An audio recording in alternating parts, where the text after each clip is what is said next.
आलमी मईशत पर छाई गैर यकीनी। पाकिस्तान समेत दुनिया भर में सोने की कीमत बुलंद तरीन सतह पर पहुंच गई। All Pakistan James and jewellers association के मुताबिक पाकिस्तान में सोने की फी तोला कीमत 10,000 रुपये बढ़कर 3,38,800 रुपये की रिकॉर्ड सतह पर पहुंच चुकी है। 10 ग्राम सोने की कीमत भी 8,573 रुपये बढ़कर 2,90,466 रुपये हो गई है। आलमी बाजार में सोने की कीमत $100 इजाफे से $3,218 फी औंस है। टैरिफ जंग में चीन भी अमेरिका के सामने डट गया। चीन ने अमेरिकी मसनूआत पर महसूलात 84% से बढ़ाकर 125% करने का ऐलान कर दिया। गैर मुल्की मीडिया रिपोर्ट्स के मुताबिक चीनी वजारत खजाना का कहना है कि अमेरिकी मसनूआत पर 125% टैरिफ कल से नाफिजुल अमल हो जाएगा। चीनी वजारत खजाना ने अमेरिकी टैरिफ को नंबर गेम करार देते हुए कहा कि यह मजाक बन जाएगा।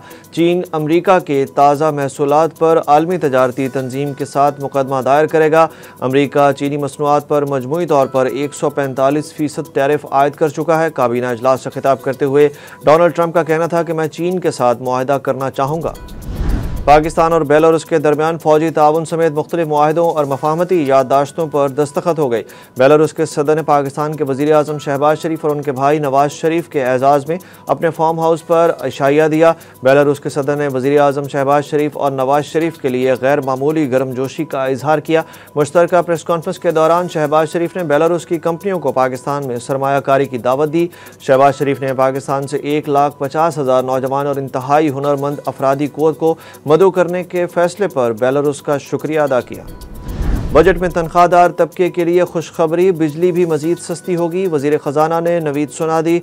वज़ीर ख़जाना मोहम्मद औरंगज़ेब ने कहा कि तनख्वाहदार तबके को अगले बजट में रिलीफ देने के लिए प्रोग्राम तरतीब दिया गया है। रिलीफ की तफसीलात अभी मीडिया को नहीं बता सकते और रिलीफ की तफसीलात IMF के पास लेकर जाएंगे।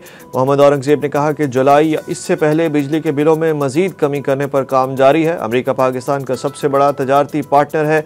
वज़ीर आज़म की हिदायत पर पाकिस्तानी वफ़द अमेरिका जाएगा। पाकिस्तानी आज़मीन हज के लिए अच्छी खबर आ गई। सऊदी हुकूमत ने मज़ीद 10,000 पाकिस्तानियों को हज की इजाज़त दे दी। नायब वज़ीर आज़म और वज़ीर ख़ारजा इसहाक़ डार का सऊदी वज़ीर ख़ारजा से रब्ता हुआ। वज़ारत इत्तलात के मुताबिक पाकिस्तान ने आज़मीन हज के लिए हज कोटे में इजाफ़े की खुसूसी दरख्वास्त की, जिसे सऊदी हुक्काम ने कबूल करते हुए पाकिस्तान के लिए हज कोटे में तोसी की मंजूरी दे दी। नवाज शरीफ बलोचिस्तान आकर क्या करेंगे? उनके हाथ में क्या है? क्या उनके पास इख्तियारात हैं? बलोचिस्तान नेशनल पार्टी मेंगल के सरबराह सरदार अख्तर मेंगल ने सवालात उठा दिए। इंटरव्यू में एक सवाल के जवाब में सरदार अख्तर मेंगल ने तर्जुमान बलोचिस्तान हुकूमत पर तनकीद करते हुए कहा कि अगर ये तर्जुमान मुंतखब होता तो इसकी बातों का जवाब ज़रूर देता। किराए पर लाए हुए तर्जुमानों को हम तर्जुमान नहीं गर्दानते। उन्होंने कहा कि हमें कहा जा रहा है आपको इसलिए एहतजाज नहीं करने दिया जा रहा क्योंकि सिक्योरिटी का मसला है। वह हुकूमत जिसे खुद सियासत का पता नहीं, जिन्होंने सियासत 4 नंबर दरवाजे से की हो, ऐसे लोग हमें सियासत का दर्स ना दें। रियासत के माइंडसेट में कोई तब्दीली नहीं आई।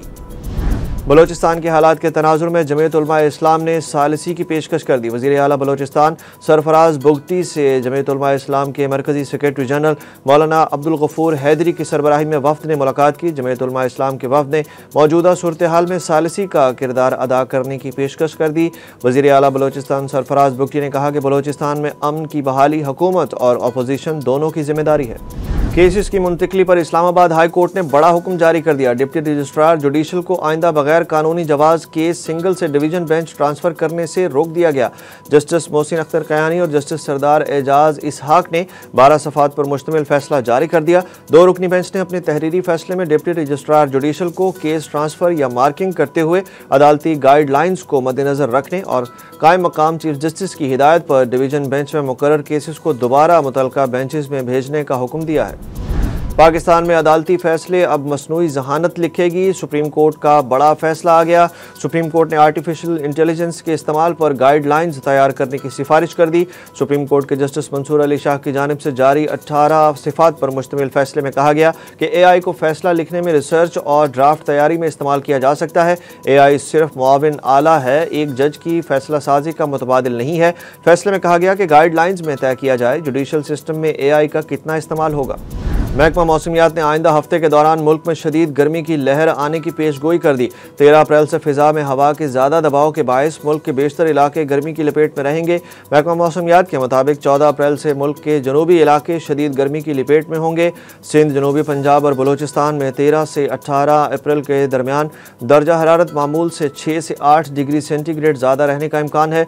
महकमा मौसमियात के मुताबिक इस दौरान रातें भी गैर मामूली तौर पर गर्म होंगी। इस्लामाबाद यूनाइटेड को PSL शुरू होने से कबल धचका। पेशावर ज़ल्मी के शायकीन के लिए भी बुरी खबर।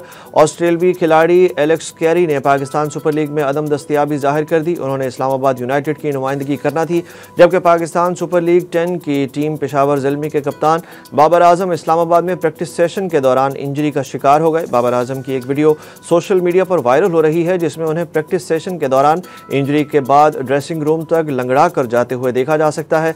PSL के 10वें सीजन का आगाज आज से हो रहा है।